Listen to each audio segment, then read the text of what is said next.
Our lesson this time is to understand subject-verb agreement in sentences. Let us focus on the use of the present simple tense of the verb. There are two main functions of the present simple. The first one is to talk about present facts. We use this tense to talk about repeated facts. They do not change, or they are usually or always true in general.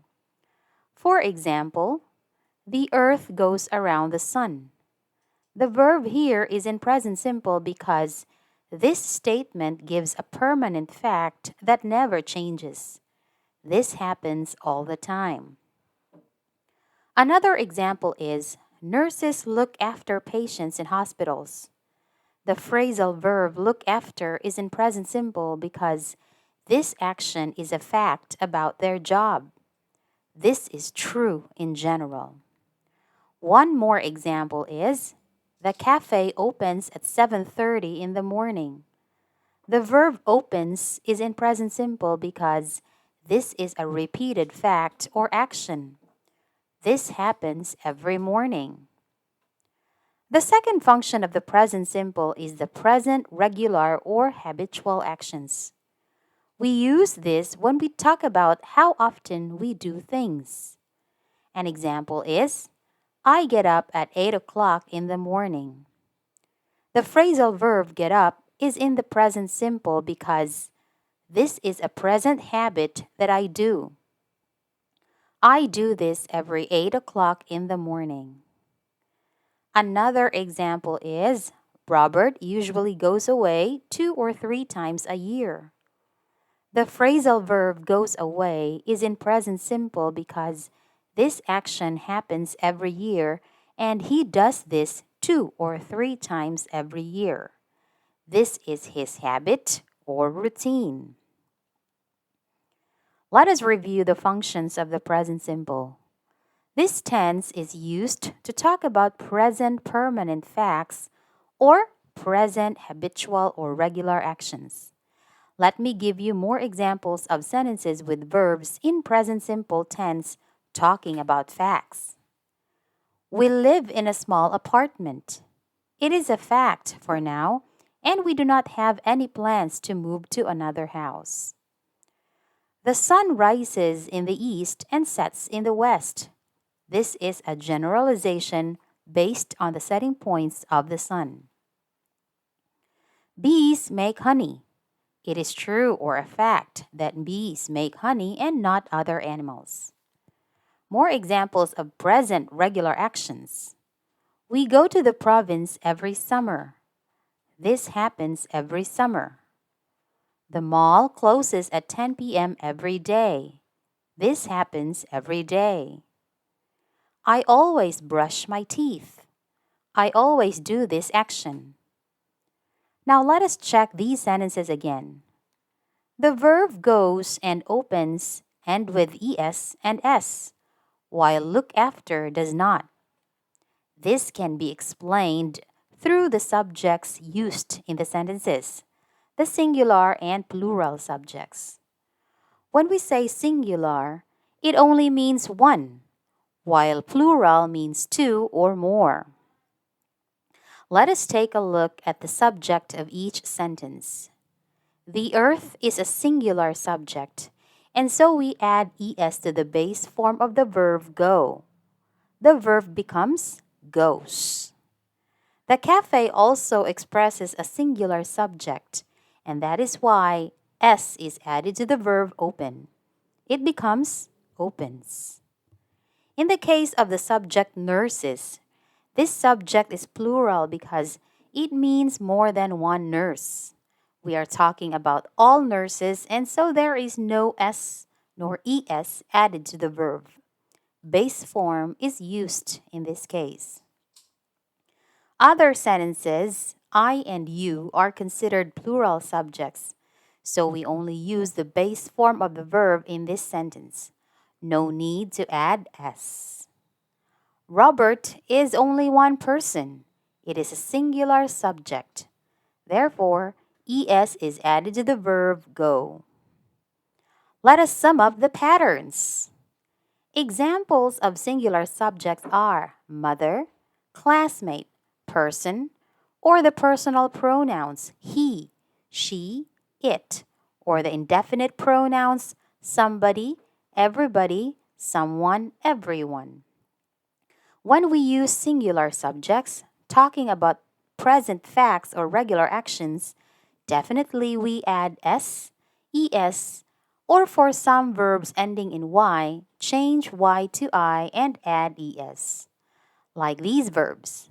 Talk becomes talks, wash becomes washes, and study becomes studies. Let us use these verbs in sentences with singular subjects. My classmate talks confidently in the class. My classmate is a singular subject, so we add s to the verb talk. It becomes talks.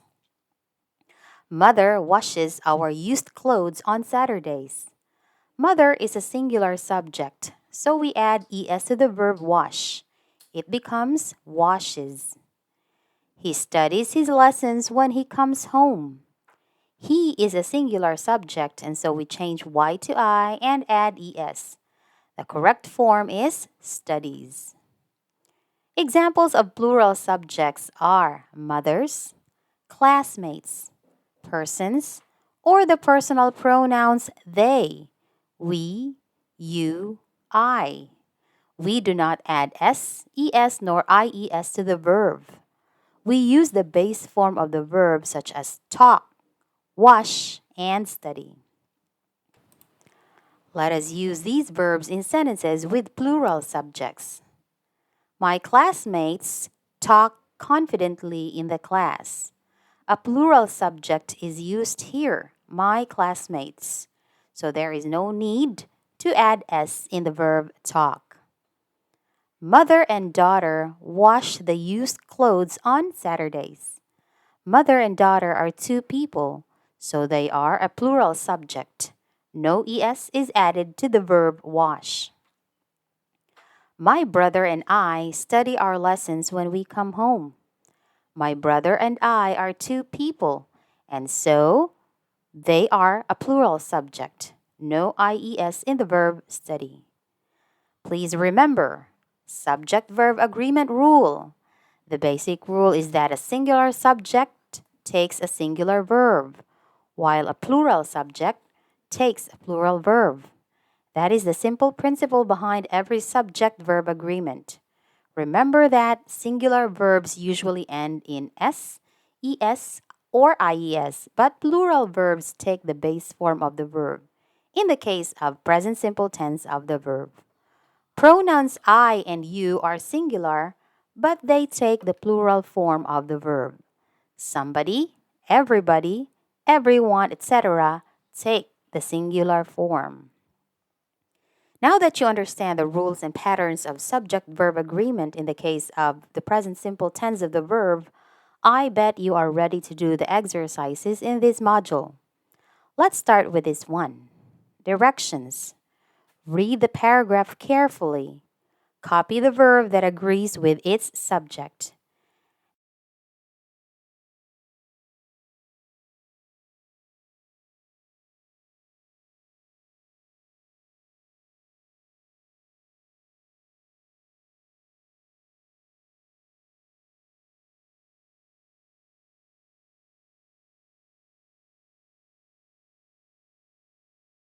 And these are the correct answers.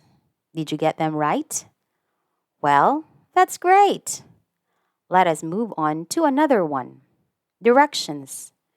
Write a sentence about the activity usually done by the given animals. Observe correct subject-verb agreement. What does a turkey do? What do cows do? What do lizards do? What does a duck do? What does a camel do? I have also given you possible answers. Answers may vary here, so you can give your own answers based on your own ideas. Here are some of the possible answers.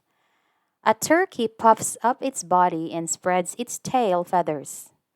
Cows chew about 50 times in a minute and make their jaws move about 40,000 times a day. Lizards usually eat insects and other small animals.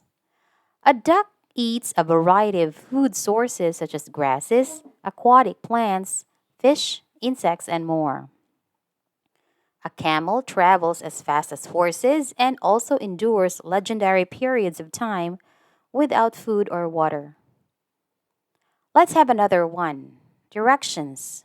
Read the sentences carefully. Complete the chart by identifying the correct verb that agrees with its subject in the sentence. The correct answers are given here. Did you get the perfect score for this exercise?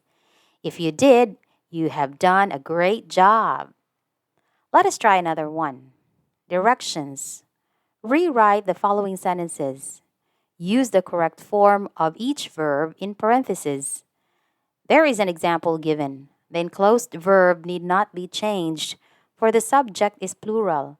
So just remove the parentheses and rewrite the complete sentence.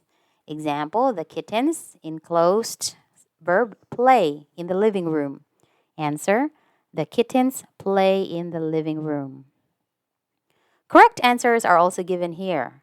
You can pause the video to give you some time to write your own answers. How about your score this time? If you got perfect, wow! You are closer to full understanding of this lesson. And here we are in the last exercise. Directions.